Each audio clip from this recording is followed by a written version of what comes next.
भ्रष्टाचार को लेकर कि पिपरा विधानसभा क्षेत्र में जो तमाम सरकारी कार्यालय है वहाँ पे भ्रष्टाचार का बोलबाला है, पैसा लिया जाता है छोटा छोटा काम में। ये एक सवाल। ऐसा आरोप आपके द्वारा लगाया जा रहा है। अगर लिखित में हमारे पास कोई आवेदन आता है तो निश्चित तौर पर उसका हम लोग संज्ञान में लेके उस पदाधिकारी पर कड़ी से कड़ी कार्रवाई करना सुनिश्चित करेंगे। माधव मधुकर जी है आरजेडी से, अभी जो जनता से सवाल आया और इस पे जो प्रतिक्रिया, बैठिए ना सर, फैसला नहीं होगा, फैसला नहीं होता है, बैठिए। ठीक है संजीत जी। सर आपका अनुशासन ही आपके पार्टी का परिचय देगा। संजीत जी ध्यान रखिए। संजीत जी कुछ करने का काम नहीं करती है।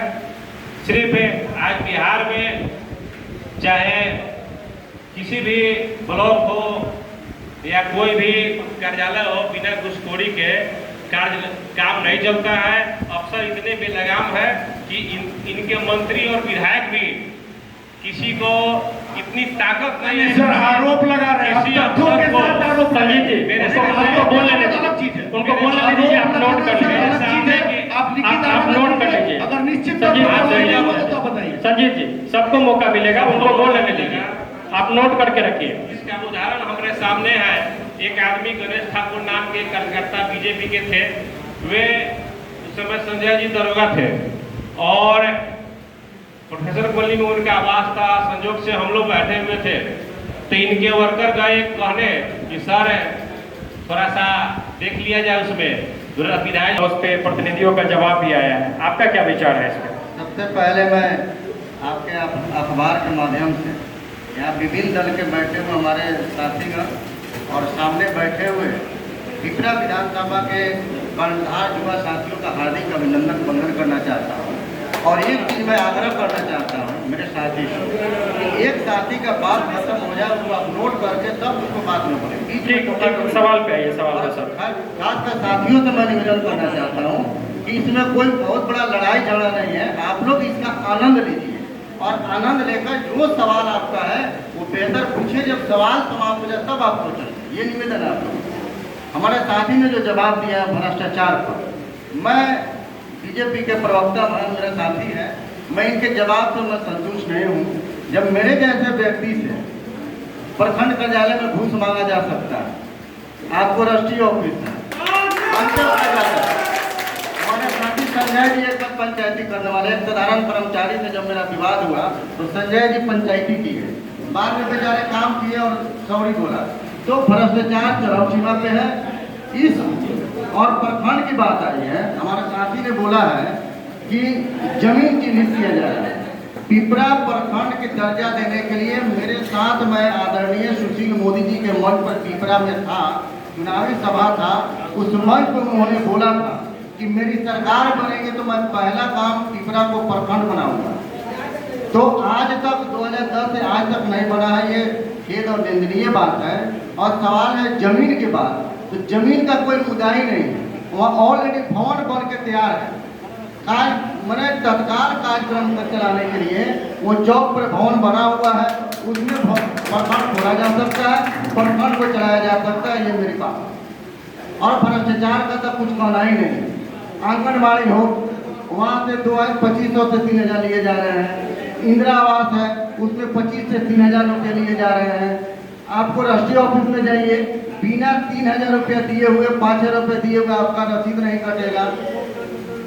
उसके बाद मनरेगा है, मनरेगा में तो इतनी लूट मची हुई है कोई हद हिसाब नहीं। आप बता दीजिए, बहुत साथी लोग हैं, कहीं भी किसी भी मजदूरी मनरेगा मजदूर से एक गोदार मिट्टी भी और एक टोकरी मिट्टी नहीं डाला जा रहा है, लेकिन उनके खाते में पैसे जा रहा है और पैसे बंदरबाट हो रहे हैं। इस तरह तमाम मुद्दा है।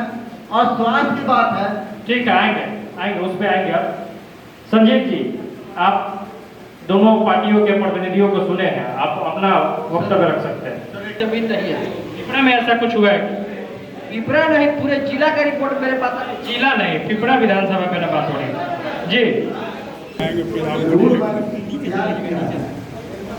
और अभी तक बिहार में क्या किया है, मैं काफी को मैं संतुष्ट करना चाहता हूँ कि अभी तक मेरी सरकार नहीं है।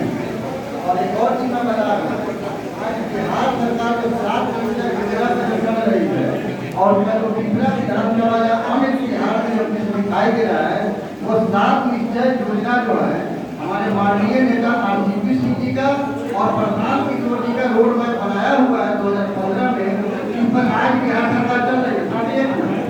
और दूसरी बात जो हमारा जो 5 जो हमारा जो नेता जो है वो मैनिफेस्टो दिए हैं, जब हमारी सरकार आएगी तो मैं बिहार को बेहतर विकल्प दूंगा। बिहार में सत्ता परिवर्तन नहीं, व्यवस्था परिवर्तन होगी। जो आज भ्रष्टाचार अपराध चरम सीमा पे है उसमें मैं निश्चित रूप से सुधार करूंगा और बदलाव होगी। एक साथी ने बोला है कि पूर्व की सरकारों में हत्याएं होती थी, मैं उनसे मैं आश्वस्त करना चाहता हूँ कि कब तक 2005 के पहले के हवाला लेकर अब सत्ता के काबिल पर लोगों को मैं आपसे पूछना चाहता हूँ, इसी जगह आपके ही शासन काल में और आपके विधायक के रहते हुए भी थाना के गेट के सामने साथी का हत्या हो जाता है, गाँव में हत्या हो जाता है। ये बाहर की तो है नहीं। जब आप सुशासन की सरकार चला रहे हैं, ठीक है, मैं मानता हूँ 2000 से पहले जंगल आज है, आज कौन मंगल आज हो गया है, आज तो उससे भी जंगल आज है, जो थाना के गेट पर हत्या हो रही है, वो जंगल चोरी कर जा रही है, कौन ध्यान करेगा? मैं तो सत्ता में नहीं हूँ, प्रशासन आपके हाथ में आगे पीछे जगह छोड़ दी, एकदम नहीं लग रहा है। ये मेरा सरकार किशोर किसान भाई ने कहा कि 7 निश्चय